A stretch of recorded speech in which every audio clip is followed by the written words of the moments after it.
Hello दोस्तों, मैं संजीव। आप सभी का विद्या पॉइंट में स्वागत है। हम बात कर रहे थे आधुनिक इतिहास पे और आज हम बात करने वाले हैं one of the most important person के बारे में, जिनके बारे में जाने बिना इतिहास बिल्कुल अधूरा है।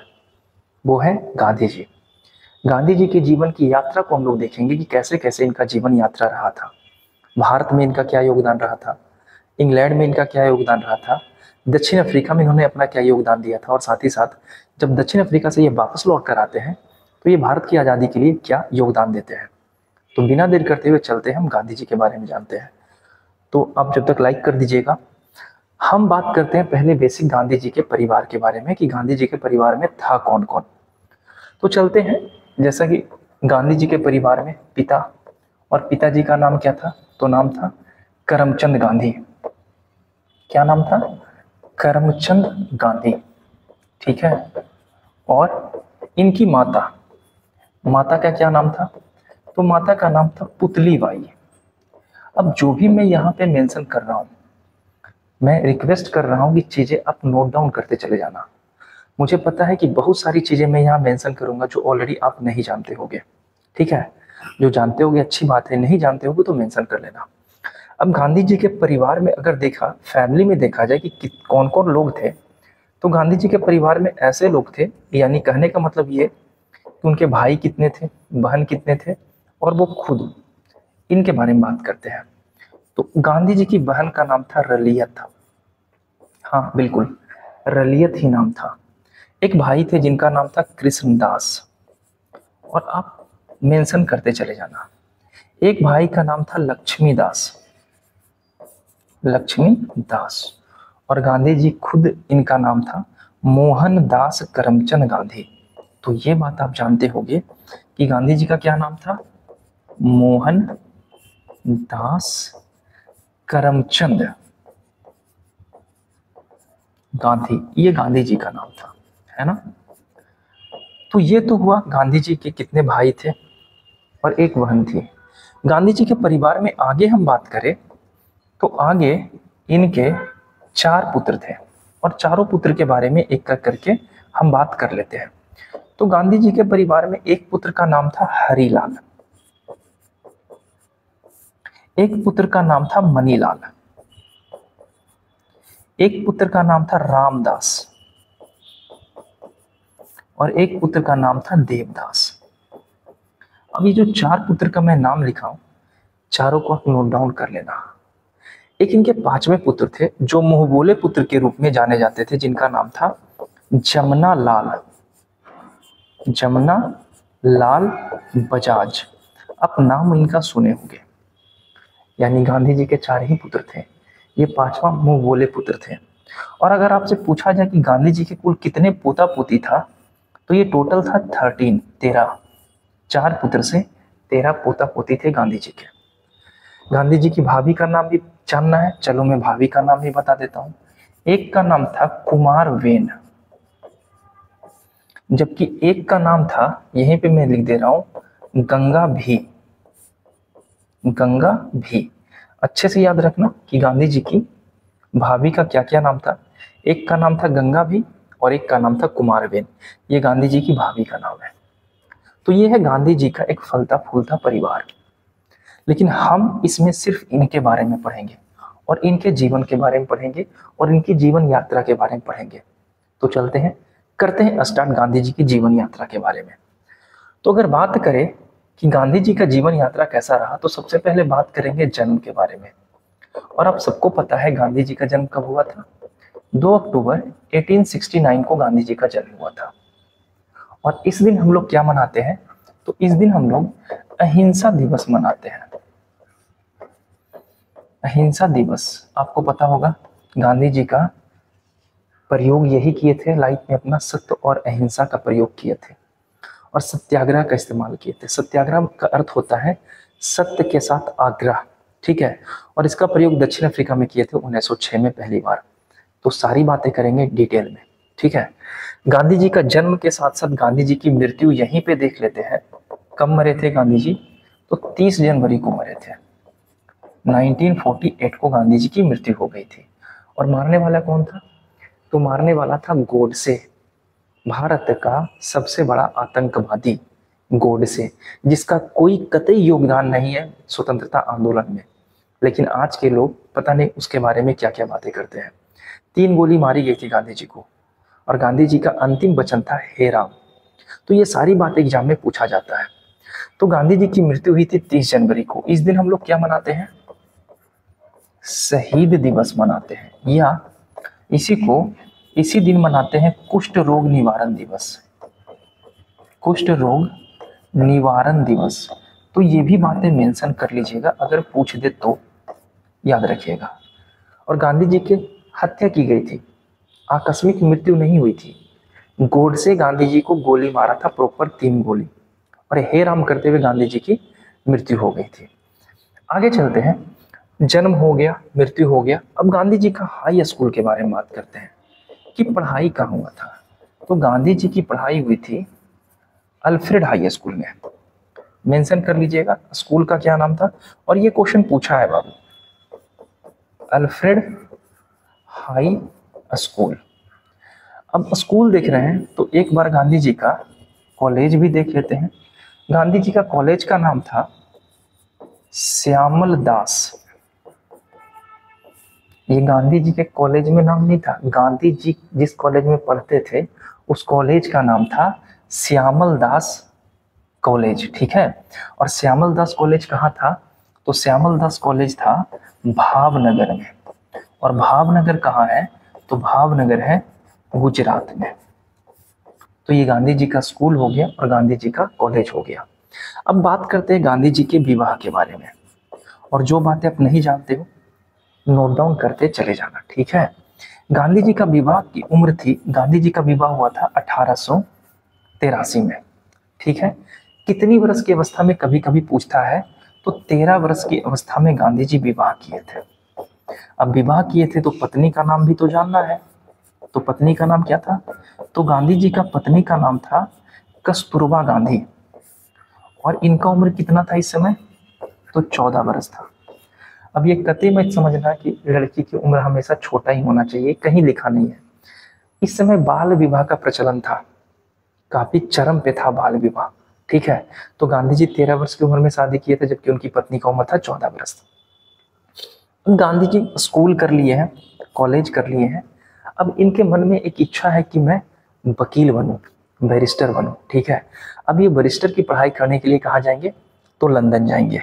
तो यहीं पर मेंशन कर लीजिएगा कि गांधी जी की लंदन की यात्रा कब से कब तक थी। तो गांधी जी 1888 में लंदन जाएंगे और 1891 में ये लंदन से वापस आएंगे। गांधी जी बहुत कोशिश करते हैं अंग्रेजों की तरह चाल ढाल करने का, अंग्रेजों की तरह कपड़े पहनने का, लेकिन गांधी जी से होता नहीं है। अब गांधी जी लंदन जाते हैं 88 में, लौटते हैं 91 में। 91 में लौटने के बाद ना गांधी जी के पास कोई काम नहीं था। तो इनके बड़े भाई बड़े परेशान थे कि आखिर किया क्या जाए। मेरा एक भाई वकील बनकर लंदन से आया है और बेकार बैठा हुआ है। और काफी लंबे समय तक गांधी जी बैठे रहे, यानी 91 से लेके 1893 तक गांधी जी यूं ही बैठे रहे। बाद में दादा अब्दुल्ला, जो गुजरात के पोरबंदर के ही थे, रह रहे थे दक्षिण अफ्रीका में। तो गांधी जी को बोला गया कि आप दादा अब्दुल्ला के मुकदमे की पैरवी के लिए लंदन चले जाइए। और बोलने वाले थे उनके बड़े भाई कृष्णदास। तो कृष्णदास ने गांधी जी को कहाँ भेज दिया? साउथ अफ्रीका भेज दिया। और कब भेजा था? तो ये गए थे गांधी जी 1893 में, ठीक है, याद रहेगा। तो अब निकलते हैं गांधी जी दक्षिण अफ्रीका की यात्रा के लिए 1893 में।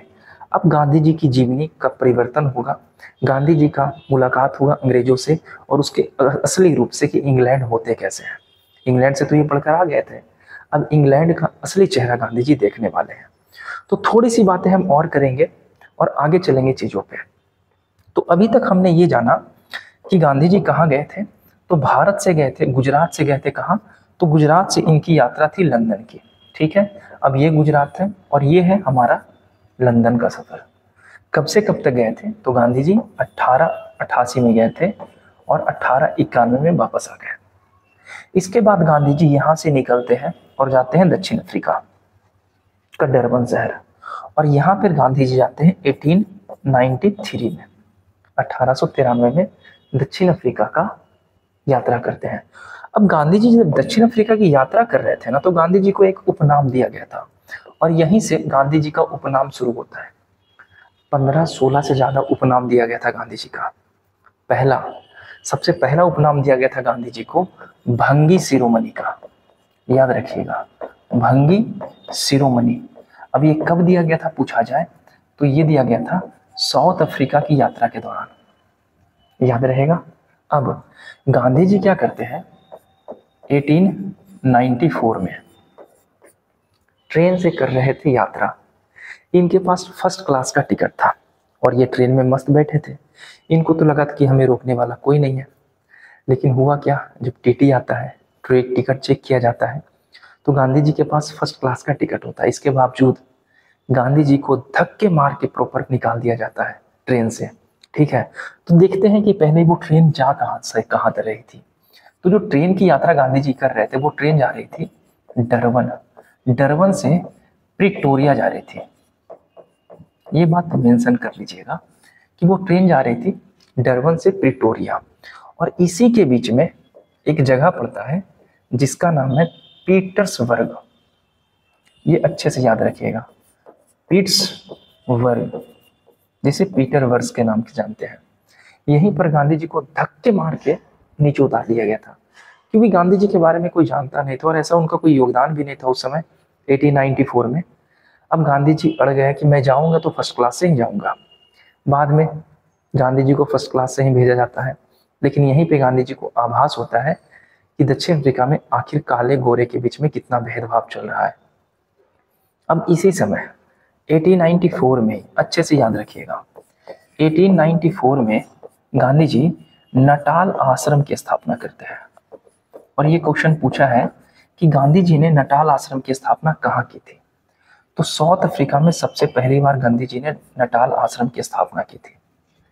और साउथ अफ्रीका में एक जनजाति थी जिसका नाम था जुलू, याद रखिएगा, जुलू जनजाति। और इसी जनजाति को लेकर गांधी जी अंग्रेजों से भिड़ गए थे। जो काले गोरे का भेद हो रहा था ना, अंग्रेजों से भिड़ गए थे गांधी जी। और बाद में आपको याद होगा तो मैं बताऊंगा, 1899 में गांधी जी को जुलू पदक और बोअर पदक से सम्मानित किया जाता है। तो 1899 तो भी बात की बात है, अभी और सारी चीजें आएगी। अब गांधी जी के बारे में बात करते तो चलो ये भी मेंशन कर देते हैं 1899 की घटना, जब गांधी जी को जुलू पदक दिया जाएगा, जुलू पदक और बोअर पदक। इसको अच्छे से याद रखिएगा कि कौन कौन पदक मिलता है गांधी जी को, क्योंकि यहाँ पे पूछा गया है। बोअर पदक, ठीक है, ये दोनों पदक दिया गया था गांधी जी को दक्षिण अफ्रीका में, जिसे बाद में गांधी जी वापस भी कर देंगे। 1920 का असहयोग आंदोलन होगा, गांधी जी तो ये वापस करेंगे, कैसर ए हिंद की उपाधि भी वापस कर देंगे। तो कैसर ए हिंद तो तब ना जब गांधी जी भारत आएंगे, अभी तो गांधी जी कहाँ है, तो मस्त गांधी जी भी दक्षिण अफ्रीका में अपना प्रयोग कर रहे हैं। तो यहीं पे और बातें करते हैं। होता क्या है कि छठा पॉइंट में हम बात करते हैं कि गांधी जी दक्षिण अफ्रीका में थे, ये सारी चीजें कर रहे थे, जुलू पदक मिला है, बोअर पदक मिला है, नटाल आश्रम की स्थापना की है। इसके अलावा इन्होंने इंडियन ओपिनियन नामक एक साप्ताहिक पत्रिका निकाला था। ये भी कभी कभी क्वेश्चन पूछता है, इंडियन ओपिनियन, और ये क्वेश्चन बार बार पूछा जाता है। तो ये आपसे पूछा जाएगा कि गांधी जी ने इंडियन ओपिनियन नामक साप्ताहिक पत्रिका कब प्रकाशित किया गया था, तो ये किया गया था 1903 में। अच्छे से मेंशन कर लेना, और ये क्वेश्चन पूछा गया है। ये एक साप्ताहिक पत्रिका था। ठीक है, हम आगे बढ़ते हैं, चीजों को आप नोट कर रहे होंगे। अब आगे चलते हैं, थोड़ी सी बातें और करते हैं। तो दक्षिण अफ्रीका में रहते हुए गांधी जी को भंगी शिरोमणि कहा जाता है। गांधी जी 1894 में डरबन से प्रिटोरिया की यात्रा कर रहे थे। उसी समय गांधी जी को ट्रेन से फेंक दिया जाता है, मतलब स्टेशन पे उतार दिया जाता है, और वो स्टेशन का नाम क्या था, पीट्सबर्ग। गांधी जी 1894 में दक्षिण अफ्रीका में नटाल आश्रम की स्थापना करते हैं। जुलू जनजाति के लिए गांधी जी अंग्रेजों से मुठभेड़ करते हैं। मुठभेड़ यानी सत्य और अहिंसा का प्रयोग करते हुए सत्याग्रह शुरू करते हैं, और सत्याग्रह का अर्थ होता है सत्य के साथ आग्रह करना। इसके बारे में बात हम करेंगे। 1899 में गांधी जी को 2 पदक से सम्मानित किया जाता है, जिसे बाद में गांधी जी वापस भी कर देंगे। इंडियन ओपिनियन नामक साप्ताहिक पत्रिका निकालेंगे गांधी जी। इसके बाद खेला होगा अब क्या बात होता है कि गांधी जी फिनिक्स आश्रम की स्थापना करते हैं। फिनिक्स आश्रम की स्थापना करते हैं गांधी जी। और फिनिक्स आश्रम की स्थापना कब करते हैं? 1904 में। ठीक है। और यही आश्रम में रहने वाले लोग गांधी जी को एक उपाधि देते हैं, और वो उपाधि होता है कर्मयोगी। कर्मयोगी, जिसे कर्मवीर के नाम से जानते थे। तो कर्मयोगी को हटाकर आप कर्मवीर कर लेना। गांधी जी को कर्मवीर की उपाधि किसने दिया था? तो आश्रम में रहने वाले लोगों ने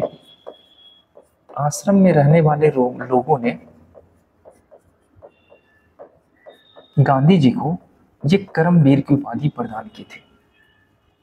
इसके अलावा आश्रम में जो लोग भ्रमण करने आते थे ना, वो लोग गांधी जी को संत कहकर पुकारा था।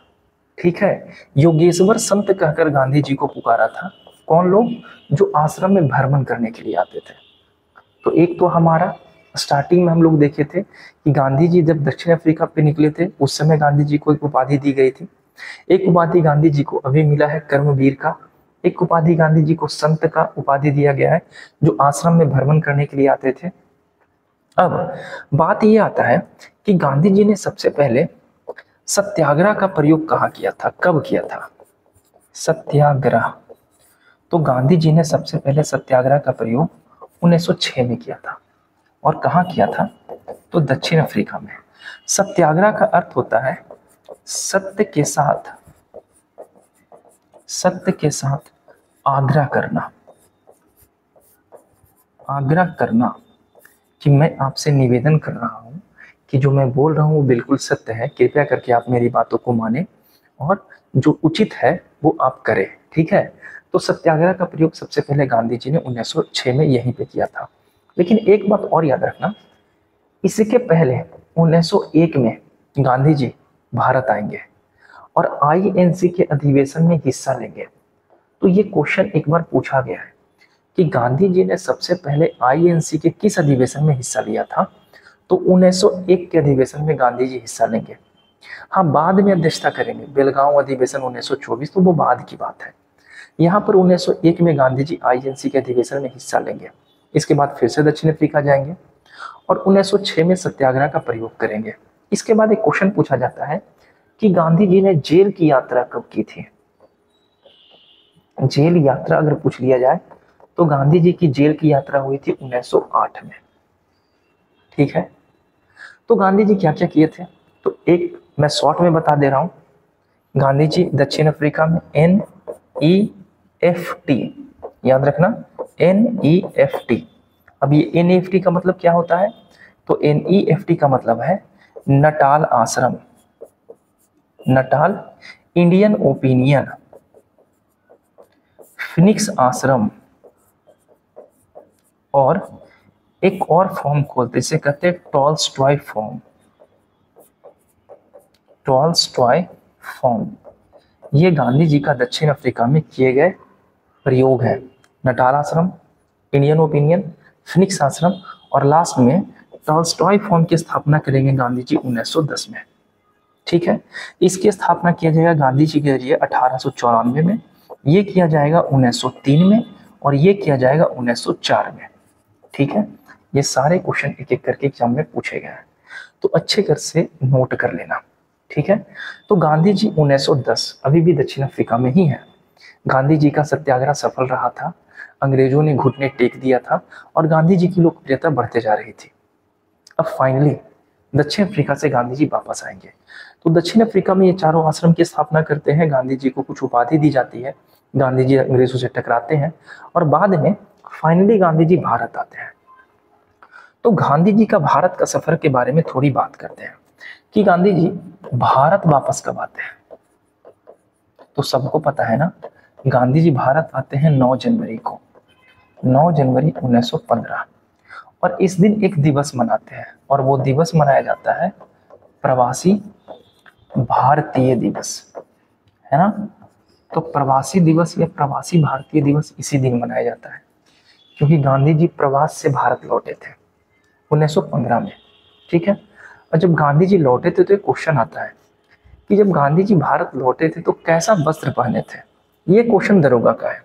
तो गांधी जी जब भारत लौटे थे ना, तो ये काठियावाड़ किसान का वस्त्र पहने थे। काठियावाड़ किसान के जैसा वस्त्र पहने थे। तो ये बातें भी आप मेंशन कर लेना। अब गांधी जी जब लौटे हैं तो एक व्यक्ति से मुलाकात होता है गांधी जी का, जिसका नाम होता है गोपाल कृष्ण गोखले। अब आप बोलोगे कि ये तो गांधी जी के राजनीतिक गुरु थे। हाँ सर, बिल्कुल सही, ये गांधी जी के राजनीतिक गुरु ही थे और गांधी जी इनको गुरु मानते थे। इसका कारण था ना कि जब गांधी जी 1915 में भारत आए तो गोखले साहब ने इनसे कहा कि जवान यानी मुंह बंद रखना है और आंख और कान खुली रखना है और पूरे भारत की यात्रा करनी है, उसके बाद ही किसी निर्णय पे वापस आना है। गांधी जी ऐसा ही करते हैं, पूरे भारत के भ्रमण पे निकल जाते हैं 1915 में। 1915 से लेके 1916 तक सब कुछ सही चल रहा था, गांधी जी का जीवन सही चल रहा था। घटना आती है 1916 की। 1916 में होता है लखनऊ अधिवेशन। अब ये बात बड़ा इंपॉर्टेंट है। अब इसमें ऐसा क्या होता है लखनऊ अधिवेशन तो आपको ऑलमोस्ट बातें पता है कि लखनऊ अधिवेशन में होता क्या है। अब क्या क्या होता है मैं यहाँ थोड़ी सी बातें आपको बता देता हूँ, ऑलरेडी आप जानते ही होंगे। यहाँ पर नरम और गरम दल आपस में एक हो गए थे, ये आपको पता होगा। एनी बेसेंट और तिलक के सहयोग से नरम दल और गर्म दल को एक कर दिया गया था, जो सूरत अधिवेशन 1907 में अलग हो गए थे। कौन सा अधिवेशन? सूरत अधिवेशन।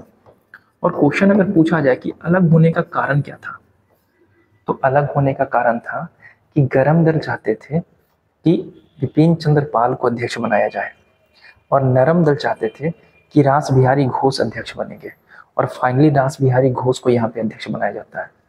इसीलिए गर्म दल वाले लाल बाल पाल नाराज होकर कांग्रेस से अलग हो जाते हैं सूरत अधिवेशन में।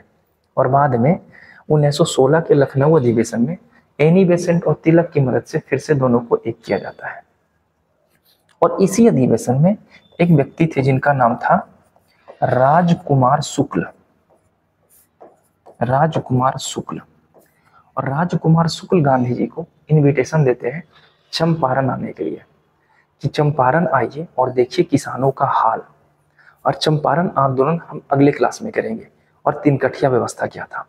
तो गांधी जी यहाँ पे ये बातों को हल्के में लेते कि ठीक है आ जाएंगे, आश्वासन देते हैं कि ठीक है आ जाएंगे। लेकिन राजकुमार शुक्ल के साथ यानी बिहार के तिरहुत प्रमंडल में काफी किसानों के साथ बुरा व्यवहार किया जा रहा था और राजकुमार शुक्ल प्रण लेकर निकले थे कि गांधी जी को वापस लेकर लौटना है। गांधी जी के पीछे पीछे घूमते रहे, लास्ट में गांधी जी परेशान हो गए और कहे ठीक है चला जाए। गांधी जी जाते हैं, चंपारण की स्थिति को देखते हैं और चीजों को सुधारने की कोशिश करते हैं। तो गांधी जी का अगर पूछा जाए कि भारत में सबसे पहला सत्याग्रह गांधी जी का कौन था, तो ये था चंपारण आंदोलन जो हुआ था 1917 में। और इसके बारे में कतई हम अभी बात नहीं करेंगे क्योंकि चंपारण आंदोलन, खेड़ा सत्याग्रह और अहमदाबाद मील मजदूर, ये तीनों के बारे में बात करेंगे हम नेक्स्ट वीडियो में क्योंकि मोस्ट इंपॉर्टेंट है। चंपारण का तो एक प्रॉपर वीडियो बनने वाला है और खेड़ा और अहमदाबाद को हम एक कर देंगे क्योंकि दोनों गुजरात में हुआ था, है ना। पहला सविनय अवज्ञा आंदोलन, पहला भूख हड़ताल और पहला असहयोग आंदोलन के नाम से ये तीनों जाना जाता है। तो इसके बारे में हम बाद में बात करेंगे। यहाँ पे बात करें कि गांधी जी भारतीय राष्ट्रीय कांग्रेस के किस अधिवेशन में हिस्सा लिए थे, तो यहीं पे मैं बता दे रहा हूँ 1924 का बेलगांव अधिवेशन था। और बेलगांव अधिवेशन में गांधी जी सबसे पहली बार कांग्रेस की अध्यक्षता करेंगे, ठीक है। और बेलगांव पूछा जाता है कहाँ है, तो बेलगांव है कर्नाटका में, ये भी बात याद रखिएगा। अब गांधी जी को ढेर सारी उपाधि दी जाती है, जैसे गांधी जब 9 जनवरी 1915 को लौटे थे तो इन्हें कैसर ए हिंद की उपाधि दी गई थी, कैसर ए हिंद की उपाधि। और आपने देखा था पीछे 1899 में गांधी जी को जुलू पदक और बोअर पदक दिया जाता है, जिसे गांधी जी बाद में असहयोग आंदोलन के दौरान वापस कर देंगे। तो गांधी जी का चंपारण आंदोलन जो शुरू होगा ये चलता जाएगा चलता जाएगा और चलते चलते गांधी जी भारत छोड़ो आंदोलन तक योगदान देंगे, इवन भारत की स्वतंत्रता संग्राम तक।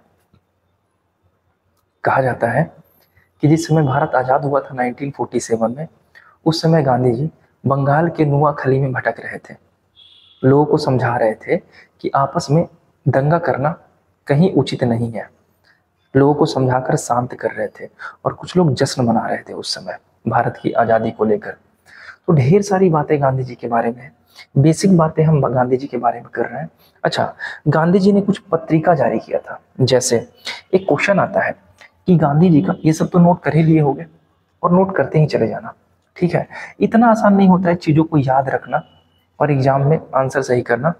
गांधी जी के बारे में बात करें तो सबसे पहली बात कि गांधी जी को उपाधि तो दी गई थी, केसर हिंद की उपाधि दी गई थी, जुलूक पदक दिया गया था, बोर पदक दिया गया था, ये सारी बातें तो ठीक है। अब गांधी जी ने बहुत सारी पत्रिका निकाला था, जैसे में हरिजन हरिजन नामक पत्रिका का प्रकाशन गांधी जी 1932 में करेंगे, ये क्वेश्चन पूछा है। इसके अलावा गांधी जी सेवाग्राम की स्थापना करते हैं, और ये भी क्वेश्चन पूछा गया है। सेवाग्राम की स्थापना ये 1936 में करते हैं। इसके अलावा गांधी जी खादी बोर्ड की स्थापना करेंगे, और ये भी क्वेश्चन पूछा गया है, ये करेंगे 1925 में, सॉरी 1923 में करेंगे, ना कि 25 में। और एक और, गांधी जी चरखा समिति की स्थापना करते हैं, चरखा समिति, और इसकी स्थापना किया जाता है 1925 में। ये सारी बातें एक कर करके गांधी जी के बारे में पूछा गया है ना। नटाल आश्रम, फिलिक्स आश्रम, ये सारी बातें गांधी जी के बारे में पूछा जाता है कि कब कब किए थे, है ना। इसके अलावा कुछ लोग गांधी जी को उपाधि दिए थे, जैसे अर्धनग्न फकीर बोला गया था गांधी जी को, आपको पता होगा, अर्धनग्न फकीर। और ये बोलने वाले और कोई नहीं थे, विंस्टन चर्चिल था, है ना। अर्धनग्न फकीर बोला गया था गांधी जी को। इसके अलावा गांधी जी को बापू कहकर पुकारा गया है, बापू कहकर पुकारा गया है। गांधी जी को राष्ट्रपिता कहकर पुकारा गया है, गांधी जी को महात्मा कहकर पुकारा गया है, गांधी जी को महात्मा कहकर पुकारा गया है। और एक और सबसे इंपॉर्टेंट, गांधी जी को भिखारियों का राजा कहा गया है, भिखारियों का राजा। और भिखारियों का राजा कहने वाले कौन थे, तो ये थे मदन मोहन मालवीय। ये साहब गांधी जी को भिखारियों का राजकुमार कहते हैं, ठीक है। आगे महात्मा, रविंद्रनाथ टैगोर इन्हें बोलेंगे महात्मा। राष्ट्रपिता कौन बोलेंगे, तो राष्ट्रपिता बोलते हैं सुभाष चंद्र बोस, जबकि बापू कहते हैं पंडित जवाहरलाल नेहरू। और CF एंड्रयूज, बापू का नाम दिया जाता है गांधी जी को। तो ये सारे के सारे उपनाम गांधी जी को दिए गए थे, और ये सारा एक एक करके आप मेंशन कर लेना। गांधी जी आंदोलन, भारत छोड़ो आंदोलन के दौरान एक नारा दिए थे, करो या मरो का, करो या मरो का नारा दिया गया था गांधी जी के जरिए। तो ये सारी बातें गांधी जी से, छोटी छोटी बातें रिलेटेड है गांधी जी से, जो अक्सर किसी न किसी एग्जाम में पूछा गया है। अगले बार हम गांधी जी के बारे में बात करेंगे, आज यहीं तक रहने देते हैं, और अगले बार हम गांधी जी के बारे में बात करेंगे। गांधी जी का पहला आंदोलन चंपारण सत्याग्रह, खेड़ा सत्याग्रह, अहमदाबाद मील मजदूर। इसके बाद हम बात करेंगे असहयोग आंदोलन के बारे में, गांधी जी का गांधी इरविन समझौता जो होता है, गांधी जी पुनः पैक्ट करते हैं अम्बेडकर के साथ। इसके बाद भारत छोड़ो आंदोलन करते हैं गांधी जी, स्वदेशी आंदोलन करते हैं। तो ये सारी बातें एक एक करके चलेंगे। तो आज यहीं तक, आई होप कि वीडियो अच्छा लगा होगा। मिलते हैं नेक्स्ट वीडियो में, धन्यवाद।